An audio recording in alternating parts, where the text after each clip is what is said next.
মৎস্য ও প্রাণী সম্পদ মন্ত্রী ও ফরিদপুর ১ আসনের সংসদ সদস্য মোহাম্মদ আব্দুর রহমান বলেছেন, স্বপ্নের পদ্মা সেতু আজ শুধু পদ্মা সেতুই নয়, প্রতিবাদের ভাষা। স্বপ্নের পদ্মা সেতু আজ বাঙালি জাতির উন্নয়নের প্রতীক। এই পদ্মা সেতু দিয়েই শেখ হাসিনা প্রমাণ করে দিয়েছিলেন যে বিশ্ব মোড়লের ধার এই বাঙালি জাতি কখনো ধারে না, কখনো ধারবেও না।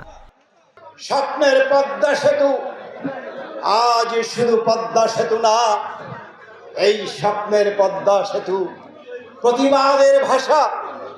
এই স্বপ্নের পদ্মা সেতু বাঙালি জাতির আজকে উন্নয়নের প্রতীক, এবং এই পদ্মা সেতু দিয়েই সারা পৃথিবীর মোড়লদেরকে শেখ হাসিনা প্রমাণ করেছিলেন যে আমার নিজের অর্থায়নে এই পদ্মা সেতু নির্মাণ করে আমি প্রমাণ করে দেব বিশ্ব মোড়লের ধার এই বাঙালি জাতি কখনোই ধারে না, এই জাতি কখনোই ধারবে না।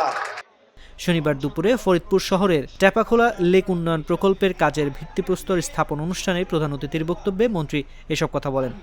ফরিদপুর জেলা পরিষদের মালিকানাধীন টেপাখোলা লেক উন্নয়নে ২০০ কোটি টাকা ব্যয়ে স্থানীয় সরকার প্রকৌশল অধিদপ্তর এই প্রকল্প বাস্তবায়ন করছে।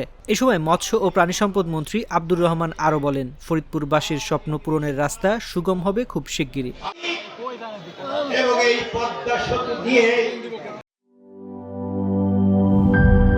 শিয়া বাটার ও ভিটামিন ই সমৃদ্ধ lily glam beauty soap. Lily, always beautiful.